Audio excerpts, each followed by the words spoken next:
St. Louis Post-Dispatch reporter Robert Patrick posted an article on the St. Louis Post-Dispatch website today with the headline, "Source: Darren Wilson says Michael Brown kept charging at him." In the first sentence of the article, reporter Robert Patrick identifies his source as, quote, "a source with knowledge of his statements." That is, of course, the statements of Officer Darren Wilson. There are only two possible sources for this article. One is a prosecutor involved in presenting evidence to the grand jury. That prosecutor would be aware of all of Officer Wilson's statements, including any statements he might have made outside of the grand jury room as a witness. The other possible source who would have knowledge of Darren Wilson's statements is, of course, Darren Wilson's criminal defense lawyer. A spokesman for the district attorney's office told the Washington Post, "Our office is not responsible for these leaks." Darren Wilson's lawyer, James P. Towie Jr., did not return the Washington Post's call seeking a comment.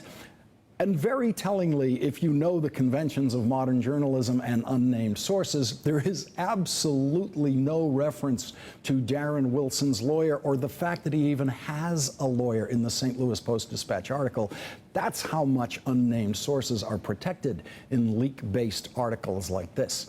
It is hard to imagine a more irresponsible entry into the journalistic record of the Michael Brown case than an entire article attributed to only one unnamed source who is actually the lawyer for the police officer who shot and killed Michael Brown. Now, I think there would be nothing wrong with the St. Louis Post-Dispatch printing the very same article and using Darren Wilson's lawyer as the source if it simply identified the lawyer as the source, or at least identified that the source is a supporter of Darren Wilson.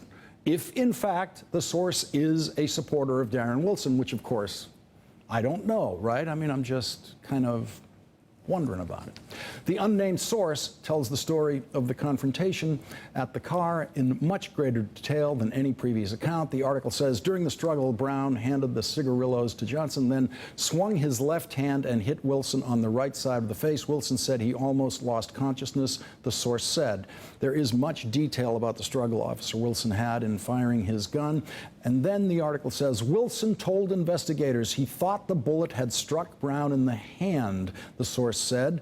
Broken window glass was everywhere and blood was on the door, the gun and Wilson's hands. At the time, Wilson said he wasn't sure whose blood it was. The struggle continued and Wilson attempted to pull the trigger twice more. The source said Wilson thought Brown's hands may have interfered again. Wilson was able to fire a second shot and Brown ran. The article says that Wilson got out of the police SUV and chased Michael Brown. Then Wilson told investigators Brown began running toward him. Wilson said he had yelled for Brown to stop, then fired. The source said Brown flinched as if he was hit, and Wilson said he had stopped shooting. Brown continued running toward him, and Wilson said he had fired several more shots. The source said that Wilson had recalled that Brown's head was down when the last shot hit him there. And finally, Wilson drove himself to the police station and was taken to the hospital by other officers. Wilson said he had bruises on the left and right sides of his face and scratches on his neck. The source said he had no broken bones. And breaking news tonight, the LA Times reports that the Department of Justice has condemned the leaks in Ferguson as, quote, irresponsible and highly troubling, and said there seems to be an inappropriate effort to influence public opinion about this case. Joining me now is MSNBC law enforcement analyst Jim Kavanaugh and medical investigator Sean Parcells, who assisted in the private autopsy for the family of Michael Brown. First to you, Sean Parcells, what's your reaction to the release of the official autopsy report? My initial reaction when I read through it today was that it matched up with the findings that Dr. Bodden and I saw at the second autopsy. We also knew going into that autopsy that there was a struggle in the car and that the gun went off at least once or twice. We weren't sure. Well, now that's been confirmed to go off twice. And as we had said, to us, all the gunshot wounds appeared to be from a distance, but we needed more information to confirm that, such as seeing the clothing, the first autopsy report, the photos, x-rays, those sort of things, before we could really make any conclusions as to whether or not all of them came from a distance or if some happened at a close range. Well, now we know that the gunshot graze wound to the hand right here happened at a close range in the car. And Sean, is there anything about that wound that tells you exactly what Michael Brown was trying to do with that hand when it was shot? No, absolutely nothing. And I was listening to you and Dr.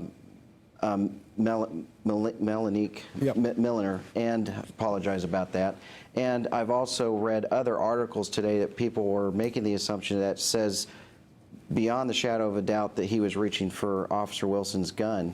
He could have been reaching for the gun, but at the same time, the gun could have been pointed up towards Michael Brown, and it simply goes off and he puts his hand in that direction where the bullet's coming.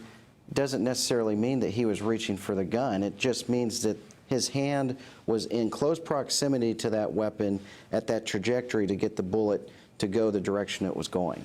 And Jim Kavanaugh, with the release of the autopsy report now, with the spin put on it by the St. Louis Post-Dispatch, which was very clearly, deliberately a spin that was intended to favor Officer Wilson, then the St. Louis Post-Dispatch follows that up with an article spun very much to favor Officer Wilson. Washington Post picks that up and says, hey, the evidence supports the officer's case. The inability of the media to actually process what this evidence means as it is revealed and shown to us is just on constant display here. Well, one thing is the autopsy, like the doctor said, Lawrence, has to be coupled with the witnesses. And when you put the autopsy with the witnesses we've seen on The Last Word and across the media, you get a much clearer picture of what happened. That fact today that the thumb was the first shot in the car, that tells us the first shot. We know from 3 or more eyewitnesses that when Michael Brown ran away, he shuddered and stopped. 3 or more eyewitnesses said that. And doctor has told us in his autopsy that the only 2 wounds that could have been were the graze wounds, the thumb or under the arm. So now we know it's under the arm. When we couple that autopsy information with those eyewitnesses, the shot that shuddered Michael Brown was under the arm. Then Michael Brown stops. Multiple eyewitnesses tell us that. We know he stops. That's going to be the distance of the last blood on the street, forensically can be looked at. And he turns. And there's 2 shots in the forearm and in the shoulder, and both have a slight upward trajectory. Now, Michael Brown's 6'4". So if he's shot in the forearm, now the forearm's immovable, and the doctor can explain that more, and there's probably some other positions that can be shot. But in the upper shoulder, if the trajectory is going up, you have to be standing upright. So he's standing upright when he's shot here. And then the critical point, I think, is Michael Brady. Michael Brady says when he saw him, he was in a ball. So was he charging before he went into the ball? Or was he charging after he went into the ball? So I think rather he was staggering and stumbling because the 2 shots in the chest and the shot to over the eye and in the head were all a downward trajectory. Yeah, there's absolutely no witnesses to the notion of charging Officer Wilson in this thing yet. I'm sorry we have run out of time. I used too much time on the earlier segment about the autopsy. I'm sorry, guys. Jim Kavanaugh, Sean Parcells, thank you very much for joining me tonight. I really appreciate it. No problem. Thanks, Thank you. Thank you.